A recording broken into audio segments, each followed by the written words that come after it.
Hi again, everybody. It's Kevin Knesset coming to you from the home studio today on this, the 16th day of July in the year 2024. And joining me today is the incomparable longtime director of the Harrison Weather Center, Tony Mondero. And good Lord, could you not be at a better time given this heat? Tony, good afternoon. There's some relief in sight, Kevin, coming down the road. Got to 98 degrees already. Little cloud cover knocked it down to 94. Our forecast for today was for 98 to 102. I still think we can get near 100 if the clouds can get out of here over the next couple of minutes. We get a few more hours of sunshine. But before we went on air, I was telling you, 25 days already of 90-degree heat or better, our maximum temperatures. The highest being June 21st at 100 degrees. This will be the 25th day. So whether we eclipse that 100 degrees, we'll see. But the good news here, there's some relief in sight beginning later on Thursday, Friday, Saturday, into the weekend. Much lower humidity and much more comfortable temperatures. What are we looking temperature-wise over the weekend? Do you know yet? Have you gotten that far? Yeah, I think we probably could get for daytime high temperatures up to 70s to low 80s, and very comfortable humidity. Wash this heat wave right out, which will be nice. How much of the heat that we're experiencing today, yesterday, is humidity? Can you talk about that a little bit? Yeah, I'll tell you, we're looking at the temperature humidity index. Some people call it the real feel. We call it the heat index. That got up to 109 degrees just this afternoon today when we had our high temperature. So it was pretty hot outside.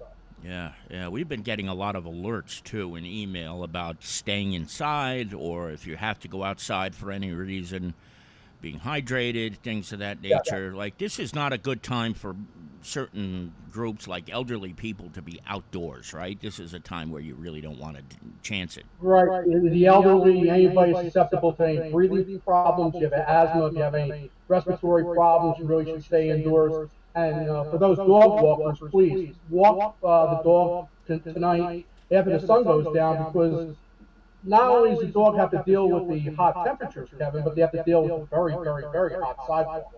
Yeah, absolutely. And they sweat from their paws, right? So, Yeah. what a mess. Yeah. If you're just joining us, Tony Mondero's here with us, and we are discussing the weather forecast with all these days of heat in a row. I don't remember this last year, right? Because it didn't seem like it was this many 90-degree days last year. So talk about the difference between last year and this year. Well, this year we have this heat dome, high pressure built in off the southeast coast. Where last year we were more active with the weather. It was a little bit more rainier, and we got into a pattern where it was, as a whole, cooler. Than I think we have a shot at even 59-degree days or better for the summer. Now, remember, meteorological summer starts June, July, August, and then September 1st, we're into meteorological spring, or meteorological fall. Fall. Got it. So what else is new? Everything good? The Mets are playing well. They're in playoff position right now. If the season were to end today, who would have ever thought that when they were 13 games under 500? How's Tony Mondero doing? Oh, well, I think it's wonderful. I flew with 20 and 7 or something under the Grimace era, so it's pretty good. Seriously. Yeah.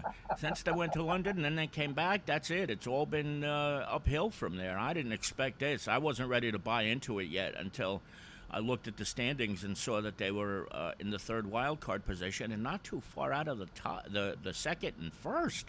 I mean, could you even imagine that?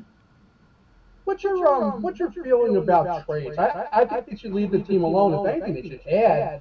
Well, they should add some pitching, especially for the end. They got that one guy that should help out. But they're talking about trading Alonso. They've got to be out of their minds. Well, here's the thing. What they don't know is whether he's going to sign here next year. So the question is, you don't trade him now, you get nothing. Somebody might need him for a pennant run. So if you take the risk that he's going to sign over the winter and win, that's a great strategy. But if they don't trade him this summer before the trade deadline, which I believe is July 31st, then he goes and he signs with the Cubs or the Astros or, God forbid, the Yankees or something like that. then you've got nothing. You get nothing in return because he is a free agent for the first time, and they come back with nothing. So the Mets really have screwed themselves in this regard. If they really want this guy here, they should sign him to a long-term extension now and get it over with. If they're not going to do that, if they don't think they can, then why? Maybe that's what they're going to do. Maybe they're going to trade him, get something. It would be better to get something than nothing, and then go out after him again in the free agency route over the winter. So I don't know what they're going to decide, but I know you're right. They need to add. This is not a year for selling like last year was when Max Scherzer went away and they just gave up on everything at some point. So I don't know. It's going to be a very interesting time once we get to that. And Kevin, they have the same record as at this point that he had in 15, and he went to the World Series that year. That's right. And they had that incredible run when Jose Cespedes came over from the Detroit Tigers. So, hey, anything is possible. Nobody came into this season with expectations. You and I talked about it in April, that we had no concept of what was going to happen. We didn't care almost. It was like, all right, maybe no pressure, maybe that will do something, and maybe they'll be better this year. So far, I mean, and when you think about this, I think there were 14 games under 500 at one point. At that point, I wasn't turning on SNY. I wasn't putting on Channel 11 to watch games at all. I wasn't listening on the radio. I wasn't even checking to see whether they won. And then Bob in the office says, yeah, you might want to take a look. They've been playing pretty well. This was right when they were going to London. So I watched the first game in London. They got demolished in London in the first game. And I thought, well, what are we doing here? Then they won the second game in a pretty dramatic fashion.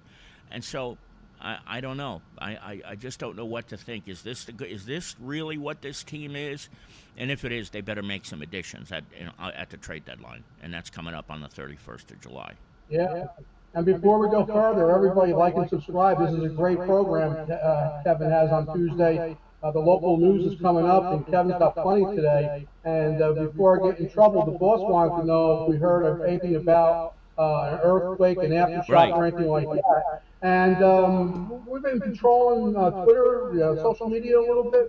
They're saying that it might have been a meteor that we heard about explosions in parts of the area. There has been aftershocks even from the earthquake that we had, what was it, a month or so ago? Mm-hmm. Very light, but this sounds like only maybe 1.0, 1.2 on the Richter scale. We wouldn't hear anything like that here. That's normal, by the way, because USGS said it could be a couple of months of aftershocks over here.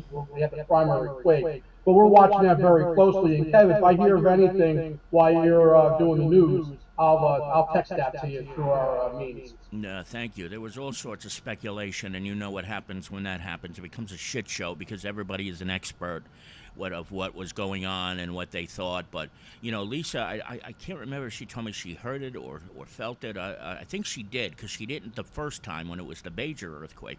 So who knows what it is. But if you do find out, that certainly would be very, very helpful. So that's great. Absolutely.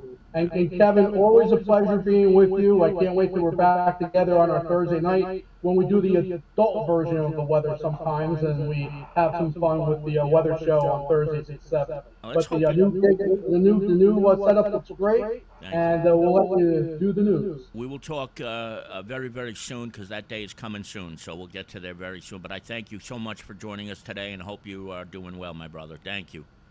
It was our pleasure, Kevin. All right.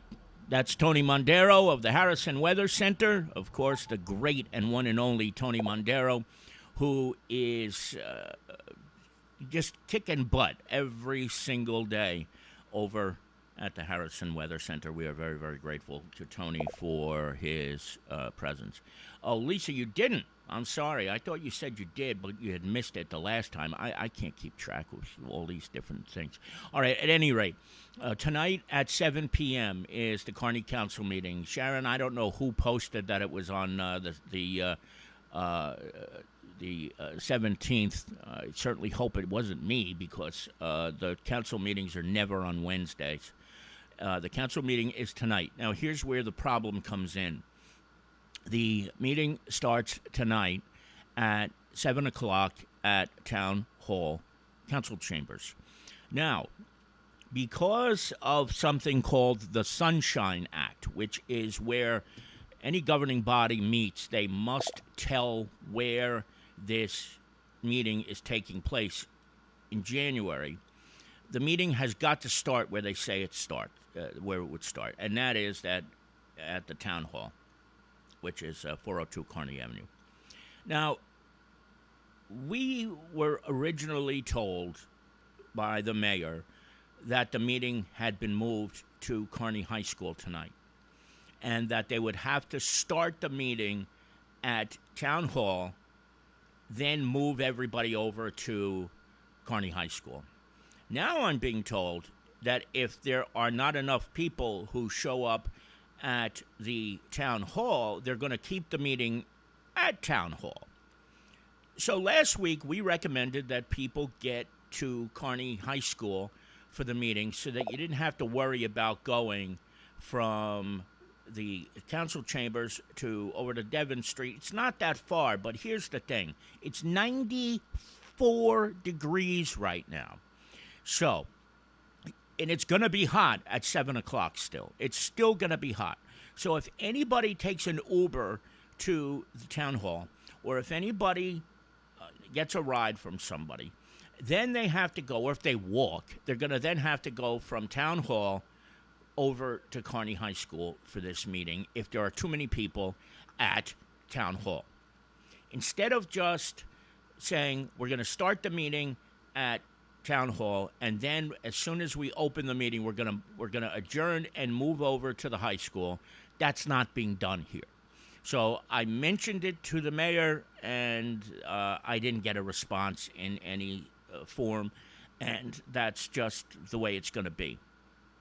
I don't know what I'm going to do, because the truth of the matter is, this is a nightmare situation already.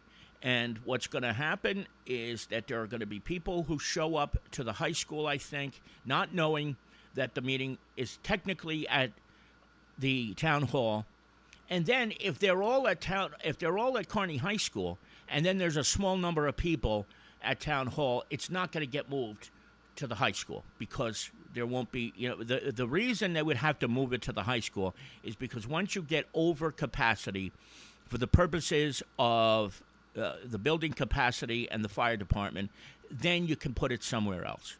But if there's not that, if the meeting capacity isn't exceeded at any point in time, there's no purpose for moving it anywhere. And when you think about it, that means you got to move all the equipment and the cameras and all that stuff to broadcast the meeting on Zoom. So while I did join you 1 week ago today and say that this meeting was going to be at Kearny High School tonight at 7 p.m., I can't tell you right now whether that is the case. What I would suggest, however, is if you are in a situation where you don't want to be running all over the place, which is where I am right now, call Town Hall and ask them a little bit later on, and they should have an answer for you as to where the meeting is. Maybe they won't, though, because it depends on who shows up and who goes where. And it's very possible there's going to be a lot of people who think the meeting is at the high school, who are going to go there, who will not see this now to know that it's possible it won't be at the high school. It would have been so easy to say, we'll open the meeting at at town hall, and then there'll be too many, we're just going to have it there, okay? So I can't give you an answer, and I just can't tell you anything. I don't know what's going to happen. I truly can't tell you what's going to happen. It's just a crapshoot right now, and the meeting will definitely start at the town hall, but if there's too many people there, they're going to just move it over to the high school, when it's going to be in the 90s, where not everybody's going to be able to find a parking space. Fortunately, the teachers will be out of session, and this could have all been solved if they had just said, we're going to start the meeting at town hall and move it over to the high school. And let's be realistic. This should have been taken care of well in advance, regardless, because we're talking about Juan Barroso here, folks. A man who has been through a lot of nonsense. And there's going to be people who show up, regardless of whether it's July, regardless of whether it's hot. They're going to show up. So I think in my heart of hearts, this meeting is going to have to be moved to the high school, but it might not be. And then if that's the case, then I'm going to be in the wrong place if I go to the high school, and you may be too if you go to the high school. So it's a decision you have to make on your own. And as you see in the chat room, Lisa put this in the chat room. This is the number for Town Hall, 201-955-7400. You can call them and ask them, and somebody should have an answer, or maybe they will not. And we'll see. Now, regardless of where this is, it's going to be broadcast on Zoom, presumably. I don't know if the audio will work. The last couple of meetings, it has been deplorable. It has not worked well. I don't know if that is going to be improved tonight, regardless of where the meeting takes place. But I do expect it's going to be a large crowd. This could have been solved earlier, and it hasn't been. All right, so we'll get to this week's newspaper. Oh, whoa, you don't need to see that. Okay, sorry about that. I don't know how that happened. Now, the front page this week is about Hudson County Open Space Trust Fund grants that Kearny, Harrison, East Newark, and for that matter, all Hudson County municipalities got. There are several projects that will benefit from this. The first one is the one that's obvious that you can see right here on the screen, and that's the old Oakwood Baptist Church, which is going to become a community center for the town of Kearny, and they received a substantial amount of money to renovate it and convert the old church into what will now become a multi-purpose community center. So some of the money will go to that. Another project will also go to the walkway project that is along the Passaic River where the old Raps Boatyard was, where there was a fire a couple of weeks ago. That was scheduled for demolition. Then it was demolished after the fire because it was supposed to come down after they turned off the gas. The gas wasn't turned off, and then they finally turned it off after the fire. So a good portion of the money will go there. However, now, there are two other projects, one in Harrison for a park and one in East Newark for a returfing project for a park there. So all of this money has to be approved in September, but it's a foregone conclusion that's going to happen. And all of this comes to the people of West Hudson courtesy of County Executive Craig Guy. He was the one who was instrumental in this and bringing this money back to the West Hudson municipalities. And all three of our towns are going to benefit. So that is certainly a very good thing. Now, this is sort of related, but it's not. The Hudson County opened a cooling center in South Kearny, one of the military locations, for people who are homeless, who have issues where they are unhoused. And this is a great thing, and there are cooling centers in many other locations throughout the county.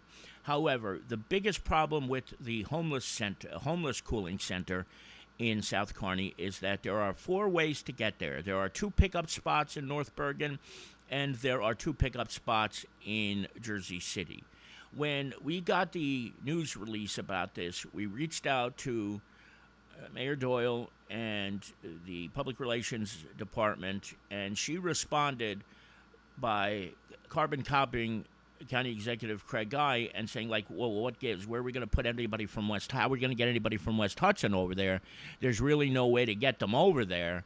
And we did not get a response from the county executive, nor did the mayor's office. So unfortunately, if you live in Kearny or Harrison or East Newark, and you know somebody who is without a house and they need to cool off, there's absolutely no way, public transportation-wise, to get them down to this place in South Kearny. So I don't know if they're going to eventually expand. This is supposed to go on until the 15th of September or later if the weather dictates it. And let's face it, it's been pretty darn hot over the last couple of weeks, so it could very well be that the summer will last way beyond the 15th of September. But as of now, there are 4 ways to get there in pickup locations: 2 in North Bergen, 2 in Jersey City, none in the West Hudson area. It would make too much sense to just put a pickup location at West Hudson Park, right in the middle of West Hudson. So we'll see what happens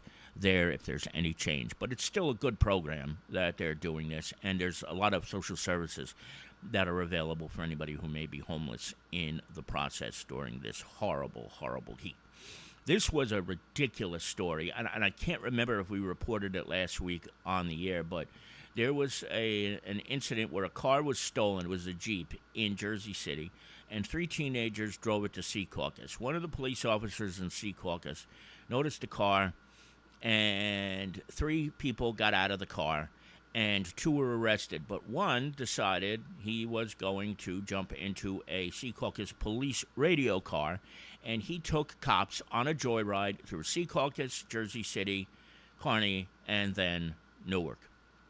The car was eventually found, and fortunately they were able to arrest this kid who hopped into the car and took it on a joyride. I guess he thought it was a wise idea to have an easily identifiable vehicle go on a joyride through 4 towns. But the first 2 kids who were involved in this car theft, who are both teenagers as well, were, just given a little summons and so told to go to family court or roadside adjudication, some nonsense.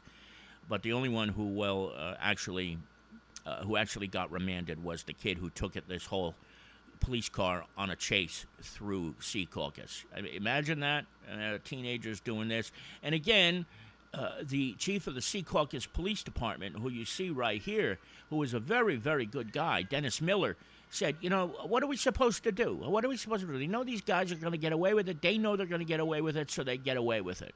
And they continue to do what they do. And until criminal justice reform fixes this problem, especially in the juvenile justice system, this garbage is going to continue to happen. And I don't think Dennis Miller, the chief of the Secaucus Police Department, is overly thrilled with this. He did not have anything complimentary to say to the Attorney General's rules that have made this a possibility. So please, when you get a chance, read this and you'll see just how ridiculous this whole thing is. Now, don't forget, we have 2 pages of classifieds in this week's edition of The Observer, so if you're looking for a place to live or a job or anything of that nature, you will find them right here. We will join you probably sometime during the course of this week to recap whatever happens at this meeting tonight. I don't know where it's going to be, as we had mentioned earlier, what's going to happen, but we will join you to give you a recap of it at some point over the course of the rest of the week. That's going to do it for now. I want to thank each and every one of you for joining me today. It's very, very hot. Stay cool, everybody, and just keep yourself hydrated, right? From the home studio, Kevin Canessa signing off for now. We hope to see you back here again very, very soon. Take care, everybody. Enjoy the rest of your day. Bye-bye.